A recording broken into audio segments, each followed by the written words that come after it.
Pavel Hamet, le point de vue du chercheur sur l'état actuel des recherches et des avancées scientifiques au Québec. Merci beaucoup, M. le sénateur.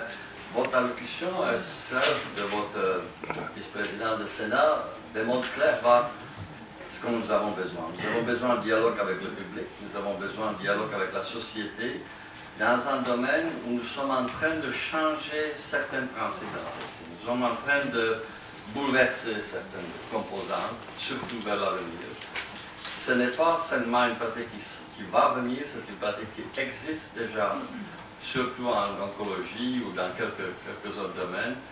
Elle est présente, et comment ça va répandre, comment ça va s'insérer dans notre pratique médicale, c'est un peu le sujet de colloque d'aujourd'hui dans mon esprit. On m'appelle chercheur, oui je suis chercheur, mais je me considère personnellement comme un futur praticien de la médecine personnalisée. Voilà.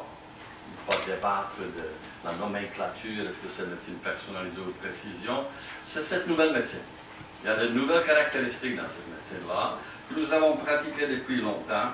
Ce qui était aussi dit tout à l'heure que c'est un domaine qui va coûter extrêmement cher. C'est oui, les investissements importants sont nécessaires. C'est pour ça que je suis fier d'avoir le support public et privé pour pouvoir continuer dans ce domaine. Mais c'est un domaine qui s'inscrit dans un contexte économique mondial où la santé est en train de frapper le mur. Chez nous, en Amérique, aux États-Unis comme au Canada et dans beaucoup de pays, le coût de la santé approche moitié du budget national. Si ça continue comme ça aux États-Unis, il n'y aura même pas d'argent pour faire la guerre. Peut-être pas si important, mais pas les ponts non plus, pas les écoles non plus. Il y en a quelque chose d'extrêmement important. Oui, on allonge notre survie, on allonge notre confort, mais le coût de ceci devient exorbitant. Et c'est pour ça que M. Obama, à la Maison-Blanche, office of President of Personalized Medicine, parce qu'il croit que Obamacare pourrait être facilité en partie par l'application de certains principes. Et parmi ces principes-là, c'est surtout le médicament. Le médicament qui aujourd'hui coûte un pourcentage relativement minime, c'est la partie grise, mais qu'avec le temps, si la tendance actuelle persiste, si avec les biologics on s'en va où on est en train d'aller, oui, ça va être personnalisé, mais ça va être plus que la moitié du budget national. Qu'est-ce qu'il faut faire? Mais au moins de s'assurer que la médication est utilisée comme il faut. Et cette possibilité-là, elle est dans la médecine personnalisée. Oui, la médecine personnalisée existe depuis toujours. Déjà, Hippocrate a noté que ce n'est pas important quelle maladie la personne a, mais c'est important quelle maladie, c'est personnalisé. Chez une personne, ça peut être plus grave, moins grave. C'est sûr que chaque maladie apparaît de façon différente chez chaque personne. Et bien ça, on n'en tient pas compte dans le moment.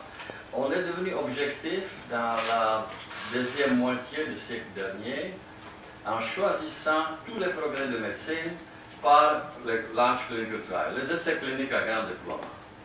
15 000 personnes, 20 000 personnes. Quand c'est bon pour 15 000 personnes, c'est bon pour tout le monde, même si c'est vrai pour moitié. Si c'est statistiquement significativement bénéfique, ça baisse la tension artérielle, ça baisse le sucre, c'est bon pour tout le monde. Quand on regarde le détail un peu de ça, on se rend compte que c'est de là qu'est née la médecine personnalisée. Elle a toutes sortes de définitions. Pour la Personalized Medicine Coalition, qui est une coalition formidable aux États-Unis, avec le privé, le public, le FDA, le gouvernement, les grands pharma et les grandes universités, c'est tout simplement une nouvelle méthode de l'analyse moléculaire, de mieux guider le traitement de maladies. L'Union européenne a une définition très similaire. Le bureau de président, comme j'ai mentionné tantôt, pour les caractéristiques individuelles de chaque patient. L'Association médicale canadienne approche de ce quoi je parle. C'est un nouveau système de soins de santé dans lequel toutes les caractéristiques uniques de patients, mais pas seulement génétiques, Et c'est ça l'erreur qu'on fait présentement en médecine personnalisée avec la génétique. Non, non. Les caractéristiques individuelles du patient, ça inclut son environnement. Qu'est-ce qu'il a choisi de vivre? Tout ça, ça fait partie de la médecine personnalisée et c'est ça qu'il va falloir... La science, dans les dernières 50-60 ans, nous a permis de comprendre que tous les médicaments n'ont pas la même efficacité chez tout le monde. En fait, la première découverte de cette individualisation de l'impact médicament était répondue en 1896, mais vraiment de comprendre les gènes, le polymorphisme, comment il s'applique, c'est plus récent. Nous avons exactement pour chaque médicament, les premières 4 pages de description du médicament que les médecins ont sur le bureau décrit ceci. Ça décrit quelles sortes des effets secondaires qu'on va avoir et quelles sortes d'enzymes qui, si on a un polymorphisme, sur une telle forme d'enzyme métabolisant ou d'enzyme de transport ou d'enzyme d'efficacité du médicament, on va avoir moins d'effets ou plus d'effets ou encore des effets secondaires. La connaissance existe. Elle est inutilisable. Elle est inutilisable parce qu'elle est complexe, personne ne s'en souvient. Chez certains médicaments avec en présence de tel polymorphisme, il faudrait que j'augmente la dose, chez d'autres, il faudrait que je la diminue. Et ceci n'est pas inséré dans notre pratique. Et ça conduit à une chose extrêmement importante, c'est cette diapo-là. C'est vraiment le nœud de la guerre. C'est là le but, entre autres, mais c'est un des buts très importants pour le politique. Parce que ici, vous voyez, la moyenne des médicaments fonctionne chez 50% des gens, pour toutes les maladies chroniques. Et les maladies chroniques, vous savez, un diabétique et hypertendu, ben, il prend 6 médicaments en moyenne. 3 pour l'hypertension, 3 pour le diabète. Et là, bon, avec tout ça, le médecin lui prescrit un anxiolytique, comme ça. Hein? Quelque chose pour dormir.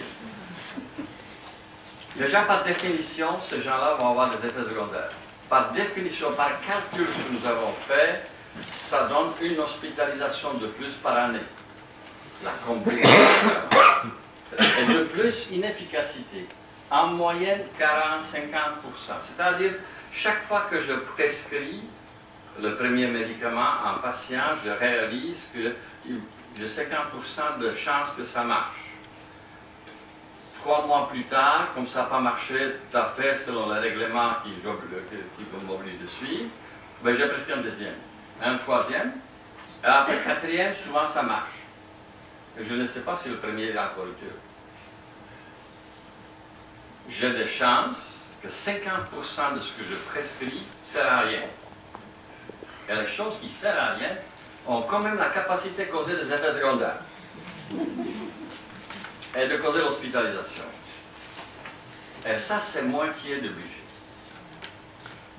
Ah ben, ça ne vaut pas la peine de s'organiser mieux, d'essayer de voir au moins cette partie-là où scientifiquement, ce n'est pas énormément de progrès qu'on va avoir, mais beaucoup de progrès en organisation, beaucoup de progrès en enseignement aux pharmaciens, beaucoup de progrès en enseignement aux médecins.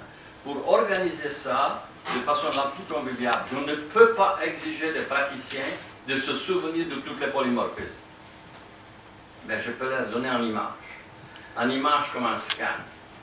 Un scan, c'est une accumulation de la vitesse de passage des rayons à travers le corps. On ne donne pas 7 passages de vitesse. Au médecin, on lui donne une image.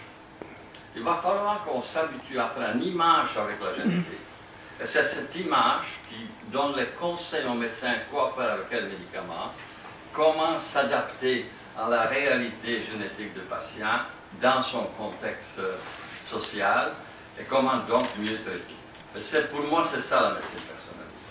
C'est cette application, cette nouvelle connaissance. Médecine précision, pour moi, elle est trop restrictive. Oui, il y a une précision, mais la médecine personnalisée, c'est plus large que juste la précision. C'est vraiment l'ensemble de ce que je vous raconte. Est-ce que la génomique va nous aider? La génomique n'est pas une panacée, mais elle est extrêmement utile.